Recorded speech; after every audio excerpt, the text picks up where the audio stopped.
Bom dia, boa tarde, boa noite para você que está me ouvindo agora. Meu nome é Cecília Lima e eu sou estudante do terceiro ano de Agroecologia do Instituto Federal do Triângulo Mineiro, Campus Patos de Minas. E no podcast de hoje nós iremos falar sobre temas muito interessantes, mas a protagonista vai ser ela, a horticultura. Junto com ela, a gente vai ter a olericultura, a fruticultura e a silvicultura. Então, se você está querendo saber mais sobre a agricultura do país, a geração de renda, empregos, lucros e cultivares diversos, você vai fazer o seguinte. Você vai sentar em uma poltrona bem confortável, pegar um cafezinho e se preparar, porque agora está começando mais um Cultivando Conhecimento.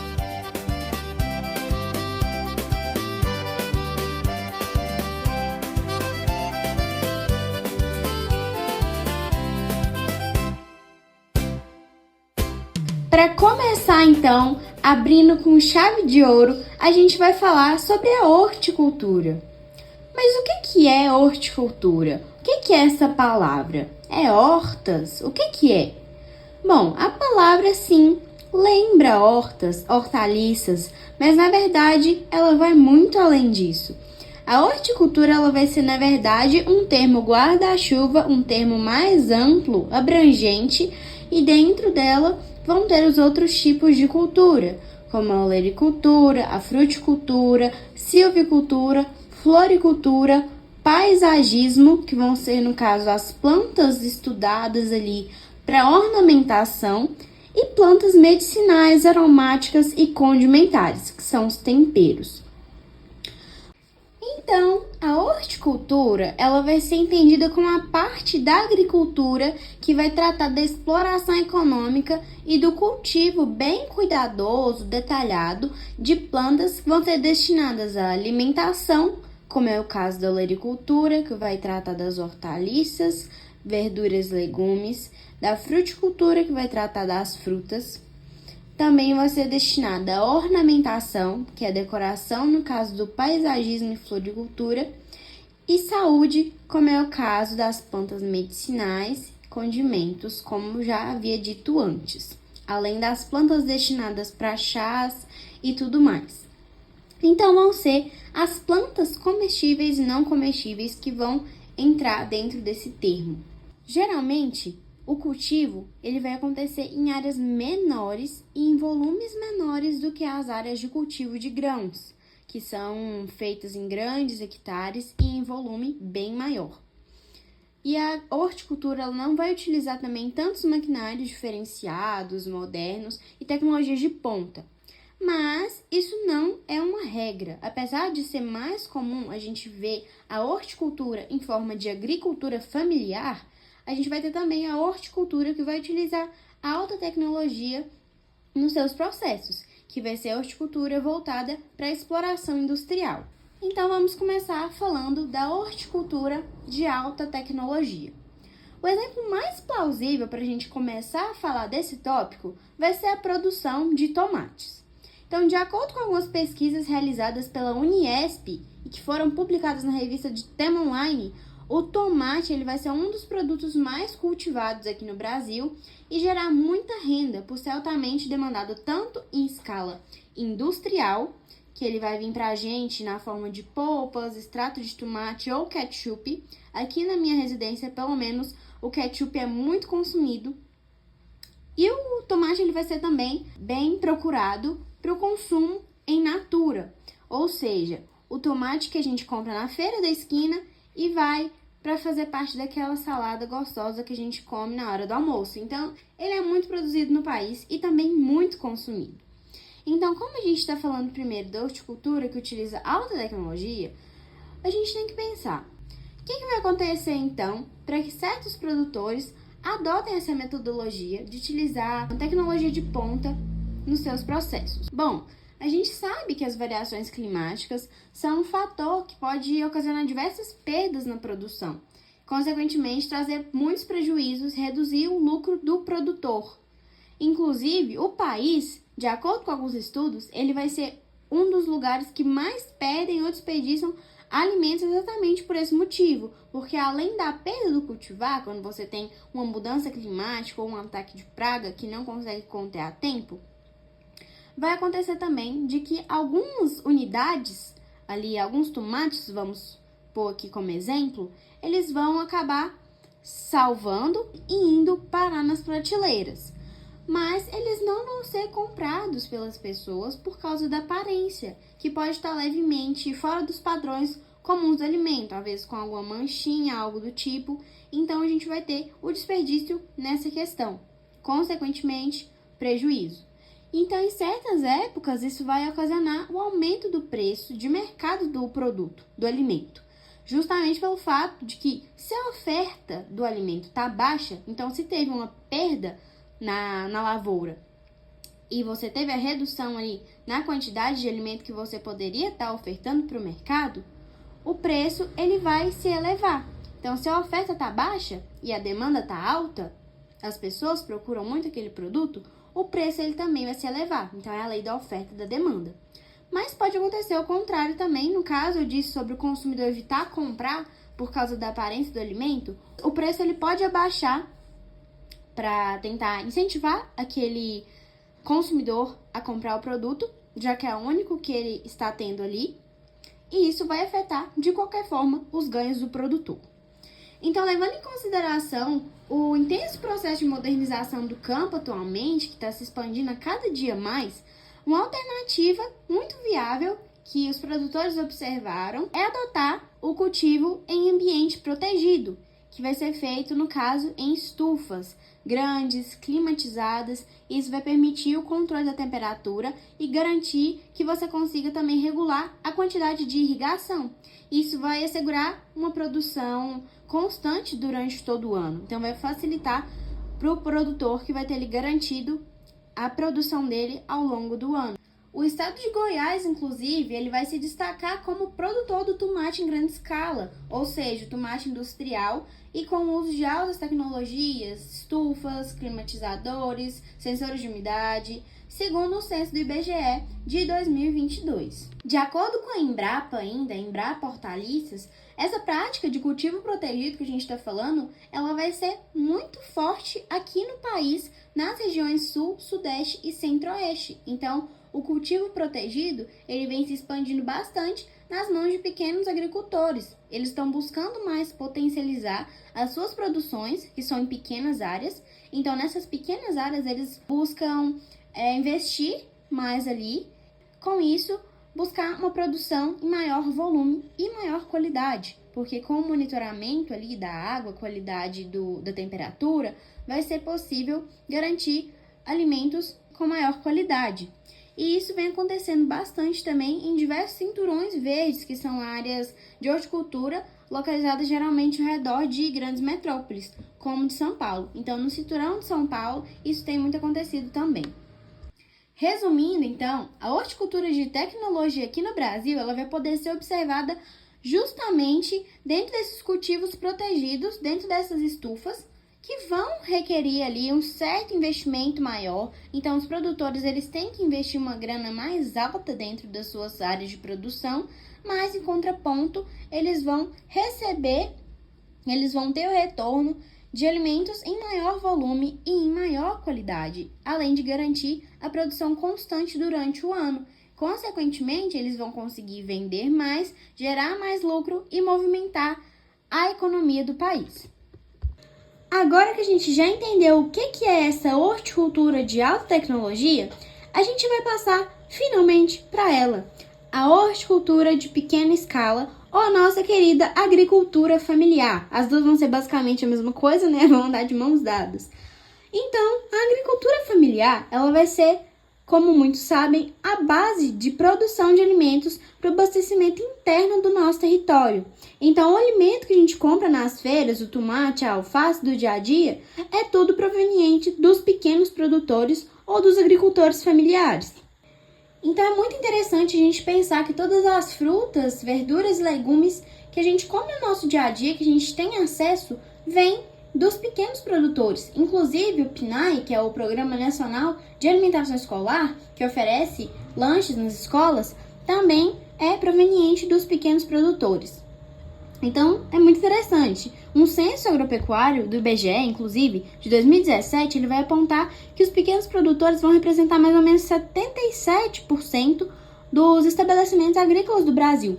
E o que é isso, estabelecimento agrícola? É basicamente aquelas áreas que têm como objetivo a produção, comercialização da produção e subsistência, ou seja, sustento próprio. Então, o censo, apesar de ter alguns anos, que ele é o quê? De 2017 tem 9, quase 10 anos, continua sendo a principal referência estatística para o setor agropecuário em relação aos pequenos produtores. O MAPA também, o Ministério da Agricultura, Pecuária e Abastecimento, junto com o IBGE e outros pesquisadores, eles vão afirmar que a agricultura familiar vai ser também a base da economia de 90% dos municípios brasileiros com até 20 mil habitantes, sendo a renda de cerca de 40% da população economicamente ativa aqui no país e vai ser responsável ainda por 70% dos brasileiros no campo. Mas, afinal de contas, como que funciona essa agricultura familiar? Quem cultiva? É sustentável, seguro? Então, se você está com essa dúvida, vem cá que você vai entender agora. A agricultura familiar, então, como o próprio nome já diz, ela vai acontecer quando famílias do campo vão desempenhar um papel central na produção de alimentos e gestão de propriedades agrícolas. Então, são os membros da própria família, tipo pai, mãe, filhos, avós, que vão trabalhar unidos ali no cultivo da terra e na criação de animais.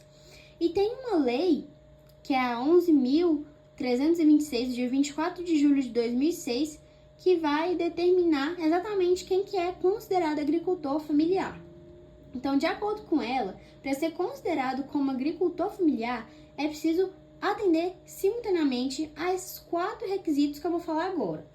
O primeiro é a mão de obra deve ser composta predominantemente pela família. Então, a maior parte ali que está trabalhando no campo tem que ser a família. Isso não significa que não possam contratar terceiros para ajudar no plantio, no cultivo, no manejo, mas a maior parte tem sim que ser a família.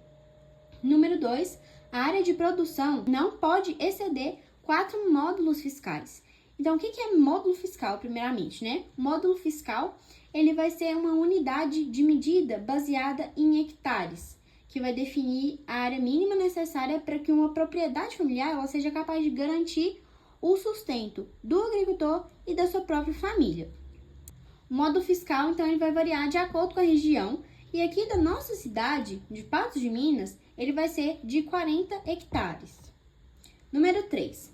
A renda familiar precisa ser vinculada ao próprio estabelecimento. Isso quer dizer o quê? Que a renda da família ela deve ser gerada em maior parte pelas atividades econômicas exercidas, ou seja, pela agricultura.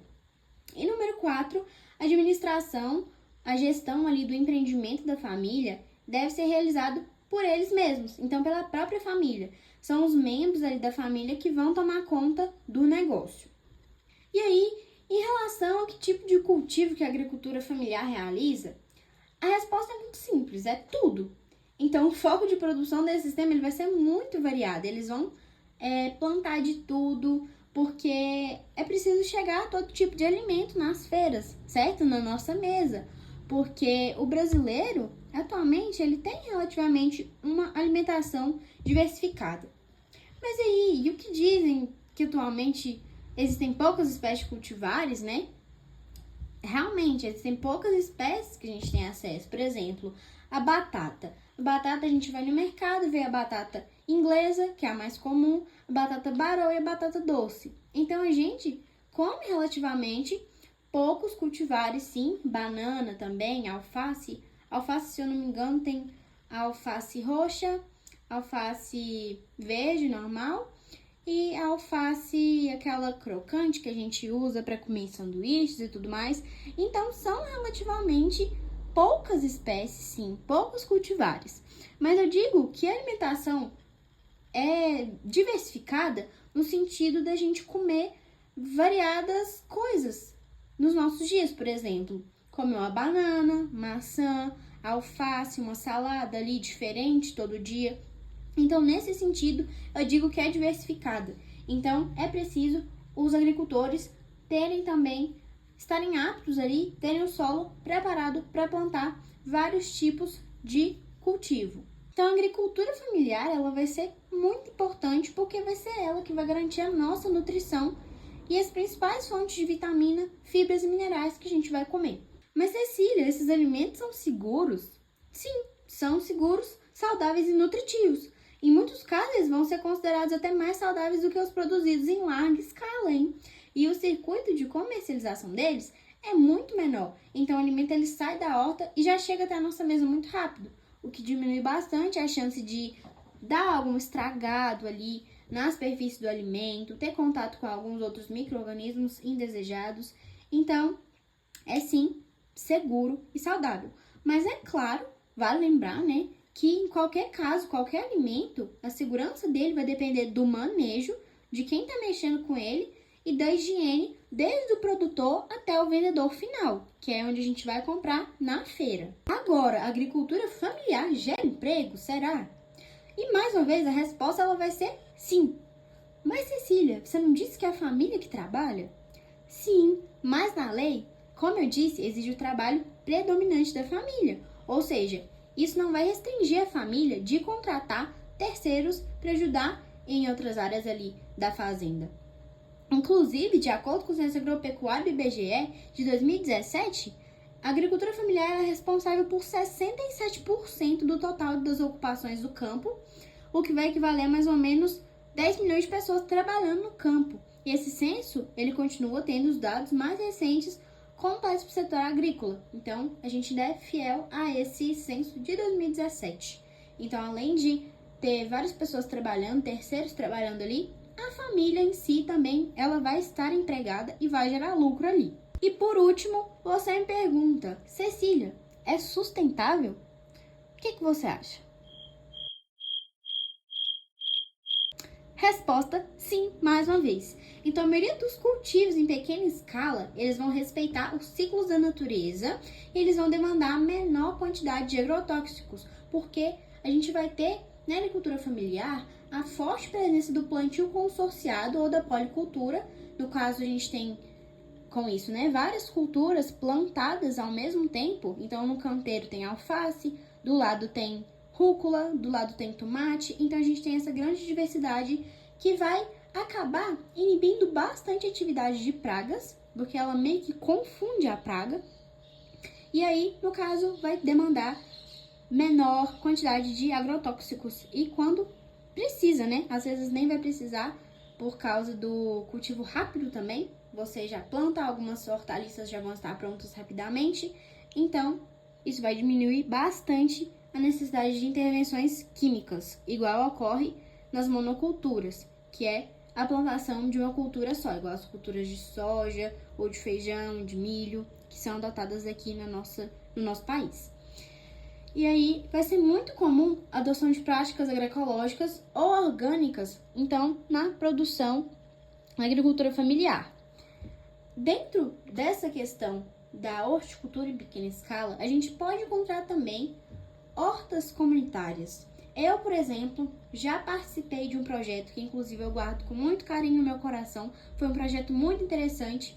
Eu já participei desse projeto de hortas comunitárias, que é basicamente voltado para o sustento ali, tanto dos pequenos produtores que estavam trabalhando na horta, quanto da sociedade. Então, a gente vai ter essa pegada social, além do cultivo, que vai pensar nas famílias com menores condições que vão poder estar tendo acesso a esses alimentos a partir das hortas comunitárias, porque as hortas comunitárias, elas cultivam ali os alimentos e elas vão estar vendendo eles a um preço muito barato, muito acessível. Então, isso pensa bastante, assim, na questão social também, além da produção apenas.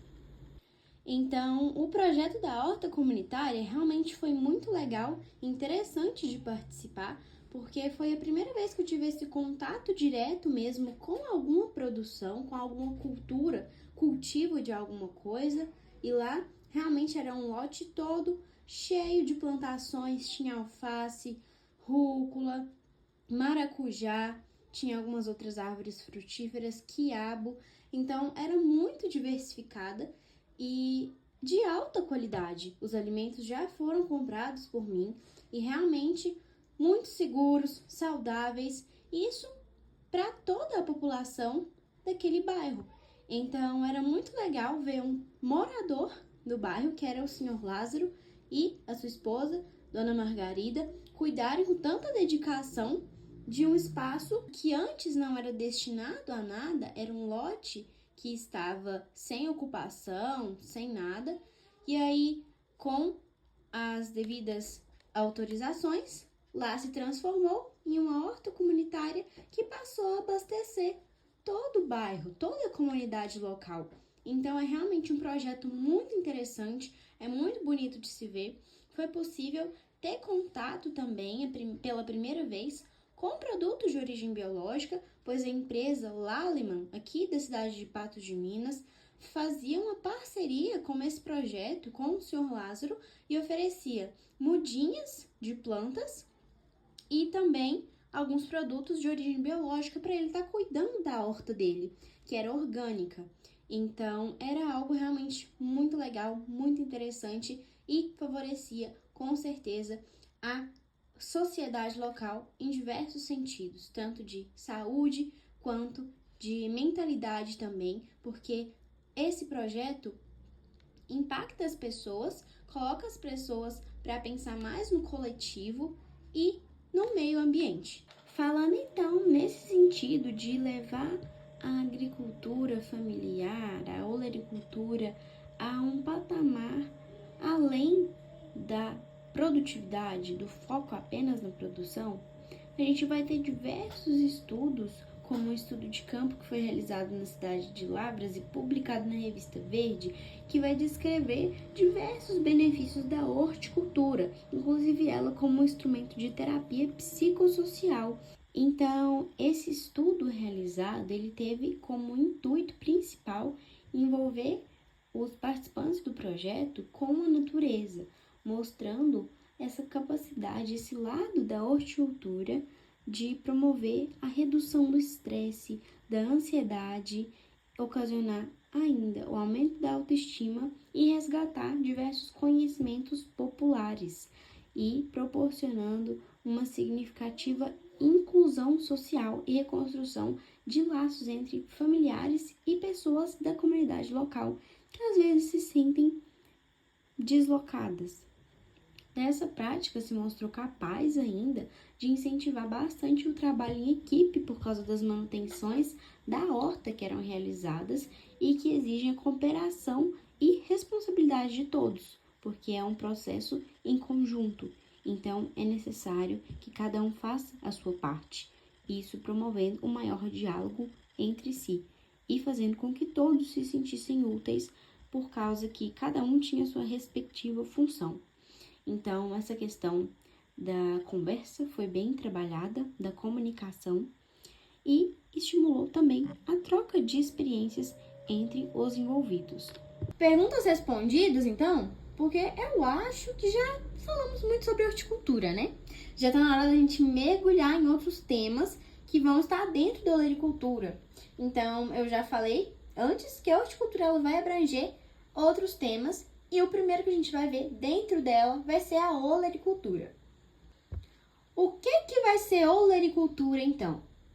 A palavra olericultura, ela tem origem no latim, ela vai ser a junção de duas palavras. Oleres, que significa hortaliça, e coleres, que significa cultivar. Então, sacou? Deu para perceber aí a diferença entre olericultura e horticultura? Horticultura é o geral, olericultura parte da horticultura, que vai cuidar do quê? Do cultivo de hortaliças. Então, vai ser o ramo da horticultura que vai tratar do cultivo de hortaliças, ou seja, verduras, legumes. No geral, isso aí significa plantas herbáceas. Mas, antes da gente prosseguir, eu quero perguntar uma coisa. Você sabe a diferença entre esses três termos, hortaliças, verduras e legumes? Não? Às vezes confunde mesmo. Mas vamos lá que eu vou explicar. As hortaliças, então, vão ser um termo geral para tudo aquilo que é cultivado em hortas. Isso? Simples assim? Simples assim. Hortaliça é o termo geral, verduras e legumes vão estar dentro do termo hortaliças. Então, se eu falar hortaliça, eu posso estar me referindo tanto a verdura quanto a legume. Vai ser basicamente o termo abrangente. E aí, verduras. O que são as verduras, então? As verduras, elas vão ser as folhas, flores e hastes comestíveis, que vão ser geralmente da cor verde, mas isso não é uma regra, claro, mas elas vão ser essas partes comestíveis das plantas. Então, como exemplo, a gente tem, respectivamente, né, para folhas, alface, para flores, brócolis e para hastes, o aspargo. Agora, legumes. O que são os legumes? Os legumes, eles vão ser, então, os frutos, raízes, tubérculos, bulbos e sementes, as outras partes comestíveis das plantas. Eles geralmente vão ser muito ricos em carboidratos, por exemplo, batata, que nasce embaixo da terra, mandioca e tudo mais. E eles vão ter um valor energético maior do que as verduras, que geralmente vão ser menos calóricas, vão ser mais leves. A gente vai ter de exemplo para os legumes frutos, tomate, raízes, cenoura, tubérculos, batata, bulbo, cebola e sementes, feijão. Então, agora que já está esclarecida a diferença entre esses três termos, a gente pode voltar. Então, como eu estava dizendo, a olericultura ela vai ser destinada à produção de hortaliças, que também vão ser chamadas de olerícolas ou oleráceas, e, na sua maioria, elas vão ser classificadas como plantas de ciclo curto. Então, o que é isso? Basicamente, o tempo entre o plantio e a colheita vai ser de 30 a 90 dias. Mas é claro que a gente vai ter exceções. Então, algumas hortaliças, elas vão possuir ciclo perene, ou seja, elas vão durar mais que 2 anos sem necessidade de replantar novamente, que é o caso da alcachofra, do chuchu e do aspargo, que, gente, ele bate recorde, ele pode ultrapassar 1 década plantado, sem ter a necessidade de replantar, então é muito legal. A maioria das olerícolas, elas vão requerer tratamentos cuidadosos durante o seu cultivo, então, monitoramento severo ali, mas muitas também vão estar aptas já para o cultivo em maiores escalas. Então, nesse caso, voltadas para a exploração industrial, que é o caso da batata, da cebola ou do tomate industrial, igual eu tinha falado antes. Agora, a gente vai falar da olericultura em termos de economia, gasto e geração de renda. Primeiramente, tendo uma visão assim de mundo, a Ásia, ela vai ser, de modo geral, a quem vai dominar o cultivo de hortaliças. Então, a Índia, a China vão ter uma grande quantidade ali de cultivos por ano, mas a China ela vai se destacar como o maior produtor, ela vai ser uma potência bem grande nesse ramo. E para vocês terem uma ideia, a China ela vai ultrapassar 600 milhões de toneladas de olerícolas por ano. Então, isso vai movimentar uma quantidade muito grande de dinheiro, movimenta todos os anos. Já no Brasil, as hortaliças elas vão ser consideradas bens também que geram renda direta para quem cultiva, e a venda delas, como já dito anteriormente, pode ser realizada em varejos, tipo feirinhas, mercados e tudo mais, também atacados, como ceasas, e a gente tem também a exploração industrial. Então, o retorno financeiro por área cultivada, ele vai ser relativamente alto, embora ele é bem estável e imprevisível, porque os cultivos, eles dependem da sazonalidade, né? Então, da época de plantio, das estações, além da questão da lei da oferta e da demanda, que eu também já mencionei ao falar dos tomates. E isso pode acabar classificando essa atividade olerícola como de alto risco financeiro, ainda mais também por enfrentar alguns problemas como a perecibilidade dos alimentos, porque por mais que eles chegam rápido à nossa mesa, eles também têm uma alta taxa de perecibilidade, então eles perdem bem rápido. Também um problema muito enfrentado é a resistência atualmente que as pragas vêm ganhando contra os defensivos. Então, nesse caso, a gente olhando, né, para uma escala industrial, que é a produção ali maior, que vai acabar tendo que utilizar alguns defensivos. E isso vai acabar dificultando o controle de algumas pragas. E também a gente tem a questão da alta mão de obra demandada, porque as olerícolas são plantas que requerem maior cuidado. Então, a mão de obra, consequentemente, também vai ser mais cara. Então, se a gente seguir essa lógica, uma mesma hortaliça, ela vai poder ser altamente rentável ou resultar em prejuízo. Então, vai depender. Tudo vai depender dos fatores climáticos da safra em geral. Então, como exemplo da lucratividade, tem um arquivo da UFV, que ele foi publicado no ano de 2017, que ele vai ter uma tabela comparativa que mostra como que o alho apresentou lucratividade.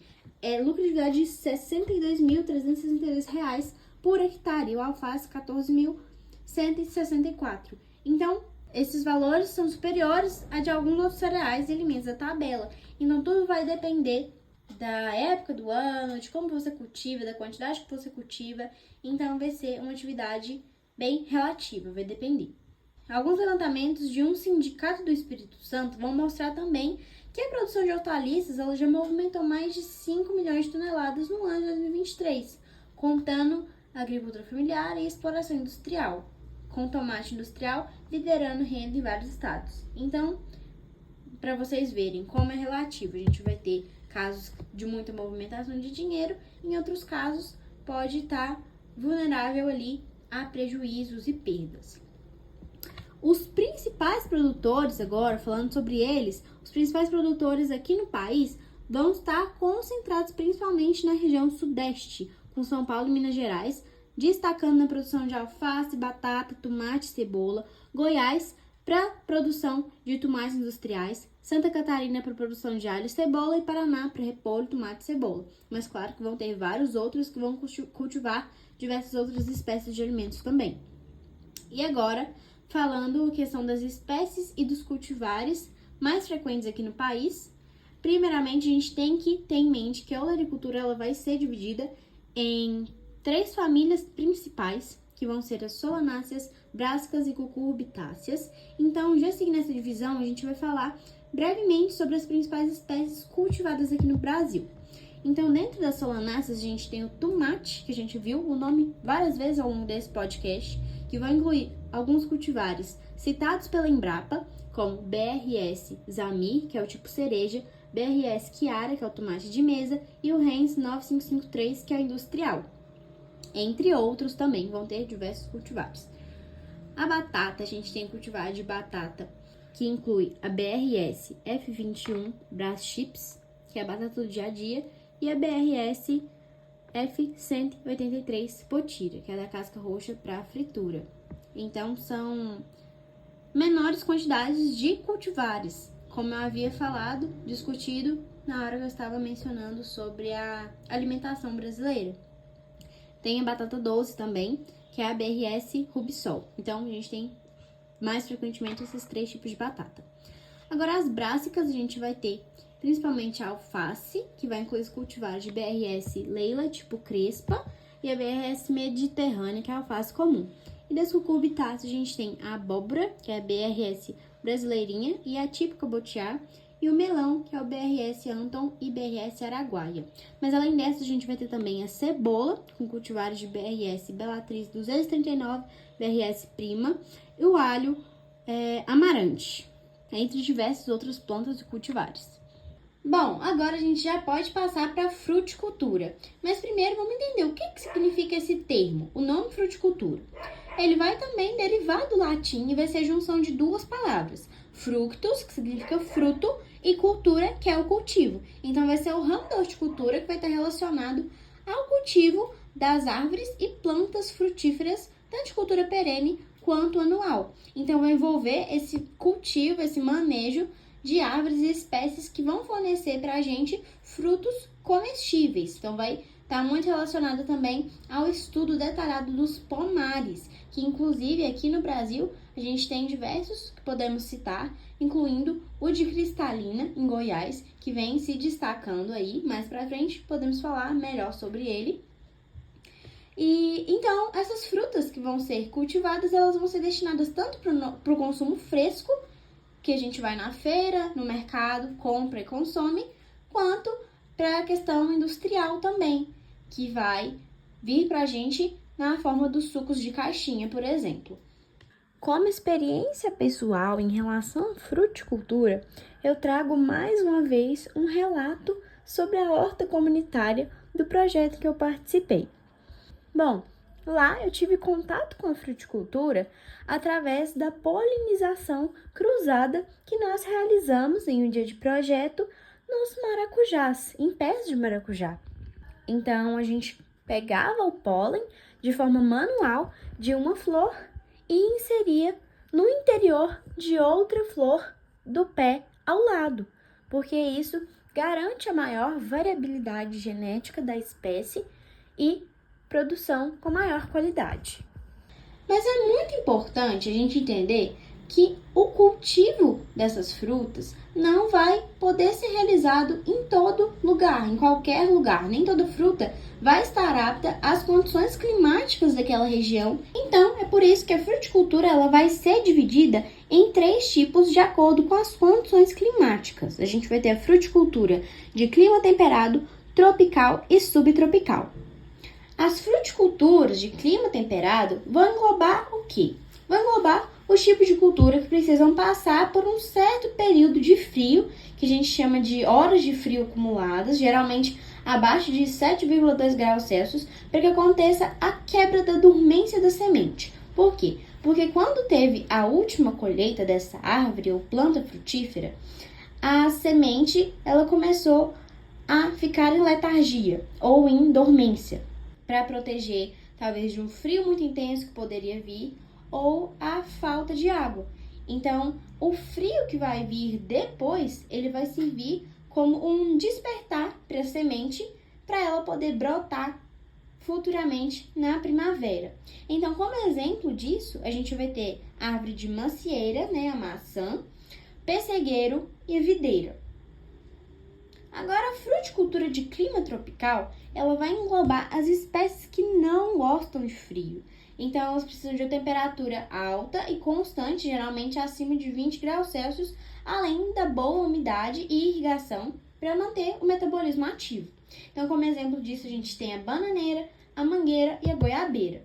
E por último, a fruticultura de clima subtropical. Então, vão ser as espécies que aceitam metade-metade. Elas vão tolerar tanto temperaturas levemente mais baixas, que algumas até precisam, inclusive, de parte desse frio para florescer, mas elas também vão tolerar o calor. Então, meio a meio. Mas, claro, elas não vão aguentar o frio intenso. Mas, como exemplo disso, a gente tem as árvores de cítricos, de laranja, de limão, tangerina, o abacateiro e a jabuticabeira.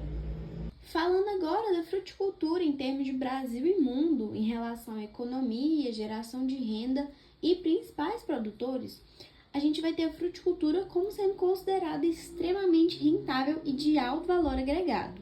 Então, nesse caso, a produção mundial de frutas, segundo alguns artigos da Cielo, vai ultrapassar até 800 milhões de toneladas anuais. E, mais uma vez, quem vai liderar esse quadro vai ser a Ásia, com a China em primeiro lugar no ranking, movimentando uma quantidade muito grande de dinheiro. Segundo um artigo que foi publicado em 2008 pela Universidade de Pelotas, que trata da fruticultura, seus fundamentos e práticas, na América do Sul, o Chile e a Argentina vão ser grandes produtores e exportadores de frutas frescas e dominam muitas técnicas de manejo do solo. E agora, atualmente, o Peru se tornou também um grande exportador, ultrapassando até mesmo o Chile no ano de 2025. Nesse quesito, agora falando sobre o Brasil, ele vai sim aparecer no ranking, no top 3. Então, nosso país ele vai se destacar por ser um grande produtor e exportador de frutas. Inclusive, ele lidera a 3ª posição global com a margem de produção de 41 milhões de toneladas anuais de fruta e que movimentam bilhões de reais por ano. Se a gente incluir o processamento industrial, o estado de São Paulo vai ser o líder nacional pela produção de citros, no caso laranja, limão e sucos concentrados. Mas, atualmente, o Nordeste e as regiões próximas emergem também como uma potência no território.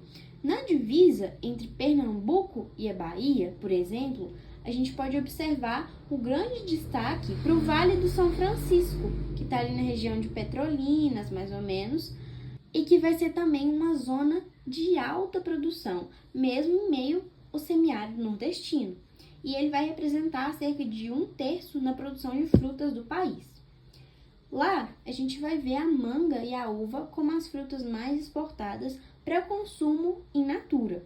E a gente tem ainda, aqui em Goiás, pertinho de nós, de Minas, os pomares da cidade de Cristalina, que usam alta tecnologia e métodos de irrigação.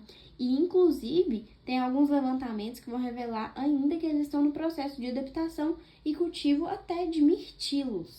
Uma fruta que não é muito comum da gente ver no território brasileiro. A fruticultura, então, como já dito, vai ser altamente rentável e vai resultar em altos valores agregados por hectare. Então, se a gente comparar um produtor de soja, por exemplo, que precisa de centenas de hectares para ter lucro, enquanto o fruticultor consegue ter muito faturamento em áreas pequenas, a gente vai ver o quanto isso é benéfico, o quanto é rentável realmente.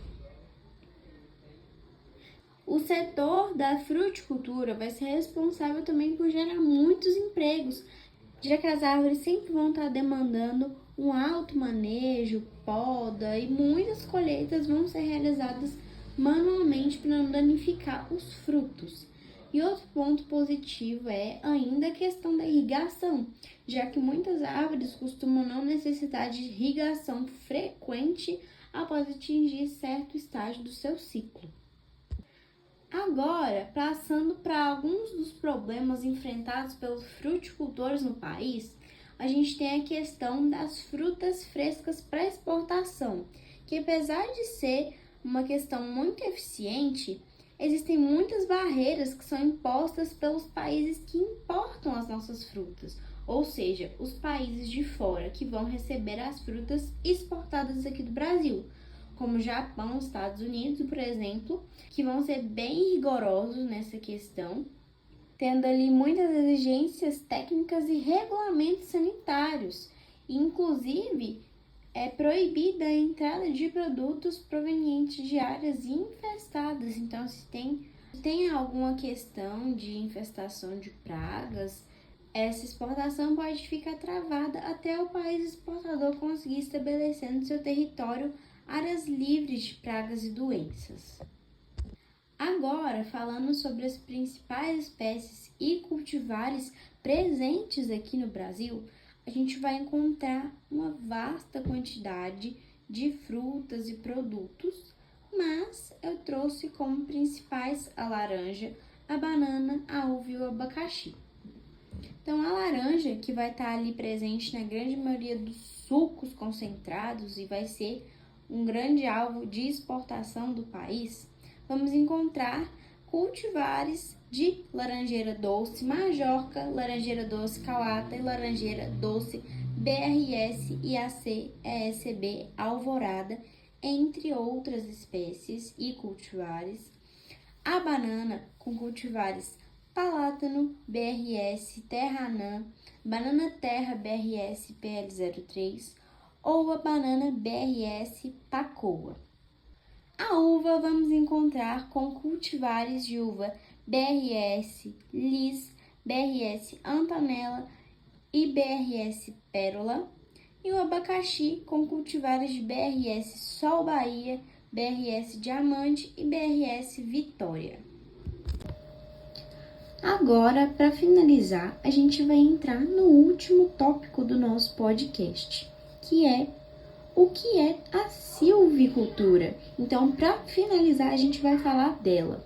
Mais uma vez, buscando a etimologia da palavra, ela também vai ser proveniente do latim e vai ser a junção das palavras silva, que significa floresta, mata ou bosque, e cultura, que significa cultivo. Então, dessa forma, a silvicultura ela vai ser o cultivo, a plantação das florestas. Ela vai estar relacionada ao plantio das florestas, buscando a sua restauração, conservação e manejo de forma sustentável, seja essas florestas naturais ou plantadas, para atender a demandas econômicas como a produção de madeira e celulose para a população. Então, de modo geral, a silvicultura ela vai ser entendida como cultivo de árvores para os mais diversos fins. A silvicultura ela pode ser ainda dividida de diversas formas. dependendo do objetivo do plantio, da estrutura do plantio ou da espécie florestal cultivada.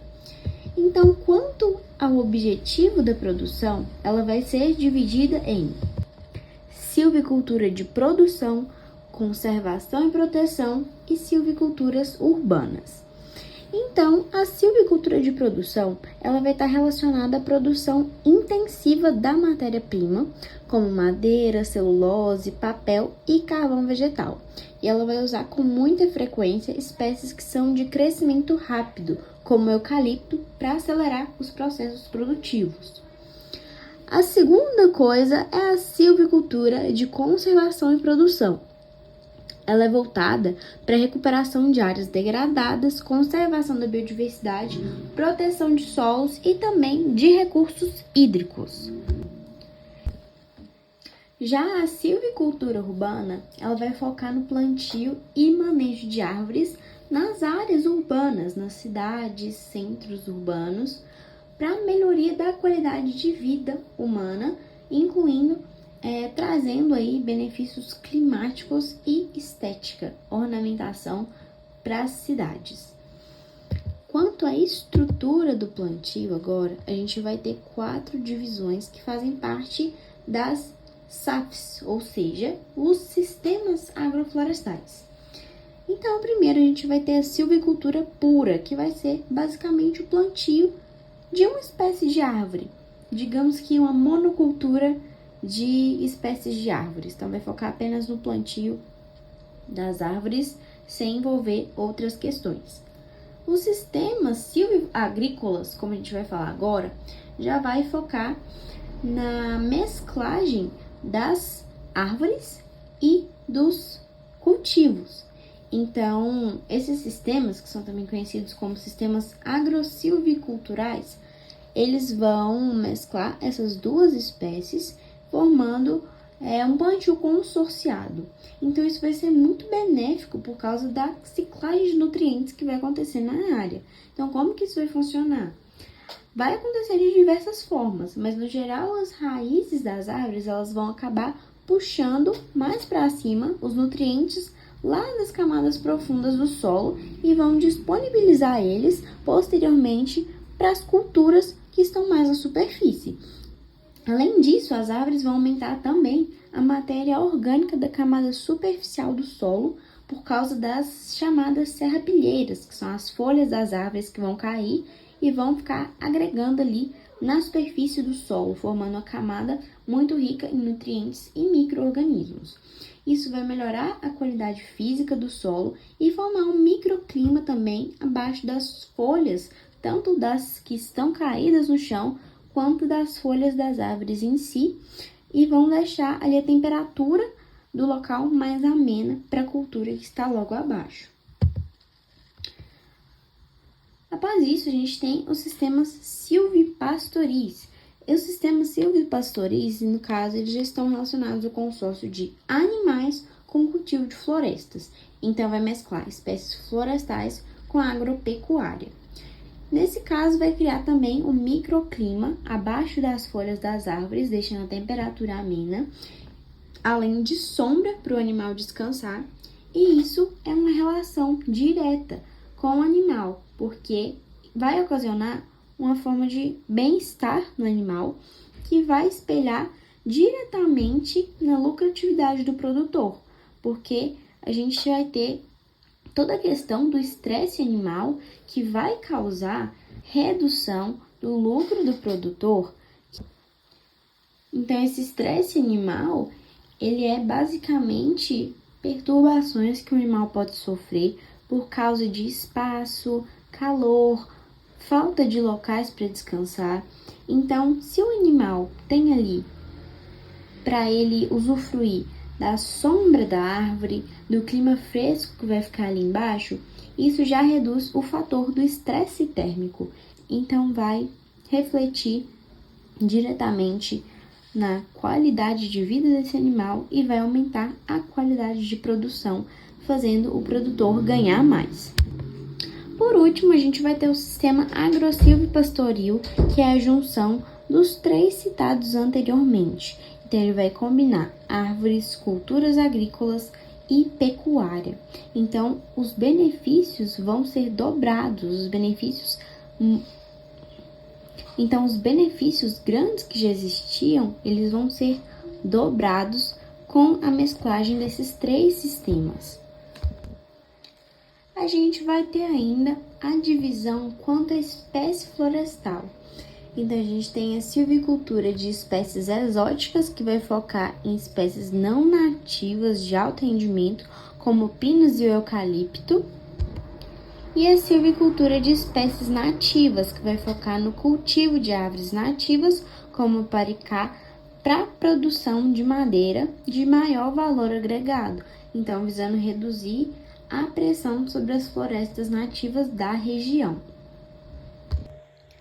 Falando agora da silvicultura em questão de Brasil e mundo, em relação à economia, geração de renda e principais produtores, a gente vai ter que, em questão de mundo, a silvicultura vai apresentar um papel importante em relação à bioeconomia global.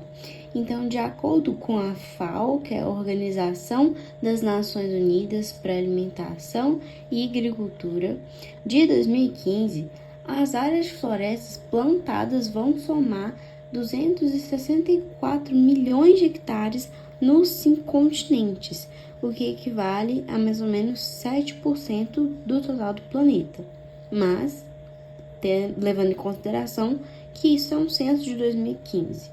Mas, desde 1990, esse valor só aumenta. No mundo, os principais produtores de silvicultura são liderados por países com grandes extensões territoriais, como os Estados Unidos, o Brasil, a Rússia, a China e o Canadá. No Brasil, o setor de silvicultura vai ocupar uma área de mais ou menos 9,3 milhões de hectares, de acordo com estimativas feitas pelo IBGE. Inclusive, recentemente, ele bateu recordes com a produção florestal, atingindo um valor de 44 bilhões de reais no ano de 2024, impulsionado pelo cultivo de eucalipto e pinos para a indústria de celulose. Em relação aos problemas enfrentados pelos silvicultores, entra em primeiro momento a questão das pragas e das doenças. Porque como a prática da silvicultura ela é majoritariamente voltada para a monocultura, ou seja, o plantio de uma só espécie em uma área muito grande, ela vai acabar sendo mais vulnerável à ação das pragas, justamente pela falta de diversidade genética na área, que pode levar a perdas milionárias, ou quase do lote todo. Existe também a questão das espécies invasoras, como é o caso do pinus, que é muito utilizado nesse sistema, que ele tem alto poder de dispersão e pode invadir ecossistemas vizinhos, causando talvez certos desequilíbrios. Há ainda o risco de incêndios florestais, pois grandes extensões de monocultura são altamente inflamáveis e o incêndio em uma silvicultura é muito difícil de controlar. E isso vai ocasionar danos graves, tanto em relação à economia, aos lucros do produtor, ou propriamente dizendo, está mais relacionado à perda do produtor, né? Ele vai ter uma perda muito milionária, um prejuízo muito grande, mas quem vai sofrer com isso também é o meio ambiente. Agora, falando sobre os principais produtores e as principais espécies que a gente tem aqui no país, vamos falar, em primeiro lugar, sobre o eucalipto, que ele vai ocupar cerca de 76 a 78% da área plantada aqui no país. E o Brasil, inclusive, ele tem uma das maiores produtividades de eucalipto do mundo devido ao clima e o melhoramento genético. Os principais estados produtores de eucalipto são Minas Gerais, Mato Grosso do Sul e São Paulo. E em segundo lugar, vai vir o pinus, ocupando 19% da área da silvicultura nacional. E por ser uma espécie de clima mais temperado, ela se concentra fortemente no sul. Então, os principais produtores estão no estado de Paraná e Santa Catarina.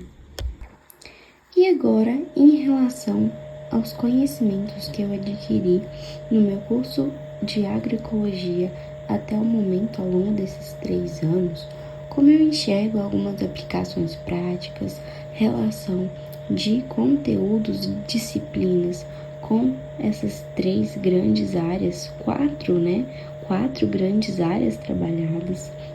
Então, como eu vejo uma ligação ali? Bom, primeiramente, falando sobre a horticultura no geral, a gente consegue observar que realmente a pauta grande, a pauta mais forte, assim, dentro da horticultura é a questão da agricultura familiar, que é um assunto muito tratado dentro do curso técnico durante o primeiro e segundo ano, em que a gente fala sobre produção vegetal no primeiro ano, produção vegetal é uma matéria lecionada no primeiro ano, e sobre a questão de cuidados com o solo, a riqueza do solo, a quantidade de vida que há embaixo do solo e os devidos cuidados que se devem ter em relação a essa vida, né, ao solo em si. Então, eu acabo conectando essa parte da agricultura familiar e da horticultura em pequena escala às disciplinas de produção vegetal e física do solo, que vão falar sobre questões internas mesmo do solo e no caso da produção vegetal e também a agroecologia geral vão tratar sobre as formas de produção que vão abranger então a agricultura familiar. Em relação à olericultura, eu já tive um contato mais prático por causa do projeto das hortas comunitárias. Então, na medida em que eu conhecia mais sobre as diversas verduras e hortaliças presentes na horta comunitária, foi possível ir construindo mais essa visão de que a olericultura ela é extremamente importante, não apenas na escala pequena, voltada para produção e abastecimento da comunidade local, mas também agora foi possível conectar juntamente com as pesquisas e observar o quanto a olericultura ela vai se estender também nos ramos industriais e com tecnologias inovadoras como as estufas. Então, entra aí também a questão das inovações tecnológicas que vão dar de mãos dadas com a sustentabilidade. A fruticultura, como dito também ao longo do podcast, foi algo que eu tive contato na horta comunitária ao realizar a polinização dos maracujás. Então, também é um ramo muito interessante, muito legal. É interessante ver o quanto o Brasil se destaca nessa questão, né? Então, principalmente na questão da produção dos cítricos e exportação de suco. Então, é muito interessante ver que o nosso país é potência em algo assim tão legal. E, por último, em relação à silvicultura, uma disciplina que a gente acaba falando também bastante sobre isso são as disciplinas do primeiro e segundo ano do ensino médio, que vão falar sobre a silvicultura também. Mais especificamente, a gente escuta falar frequentemente sobre os sistemas silvipastoris, ou também os sistemas que vão mesclar as espécies agrícolas com espécies florestais, que são, no caso, os sistemas silviagrícolas. Então, é muito comum ver a questão desses sistemas, além do terceiro, que é a junção dos 3, a silvipastoril, o sistema silvipastoril. Então, são temas muito frequentes também no curso de agroecologia. Então, basicamente, é muito interessante ver todos os conhecimentos adquiridos ao longo do curso se consolidarem de diversas formas no nosso dia a dia. Então, com uma pesquisa sobre esses vastos temas a qual foi realizada, é muito legal ver como a agroecologia está presente nisso, está presente em tudo.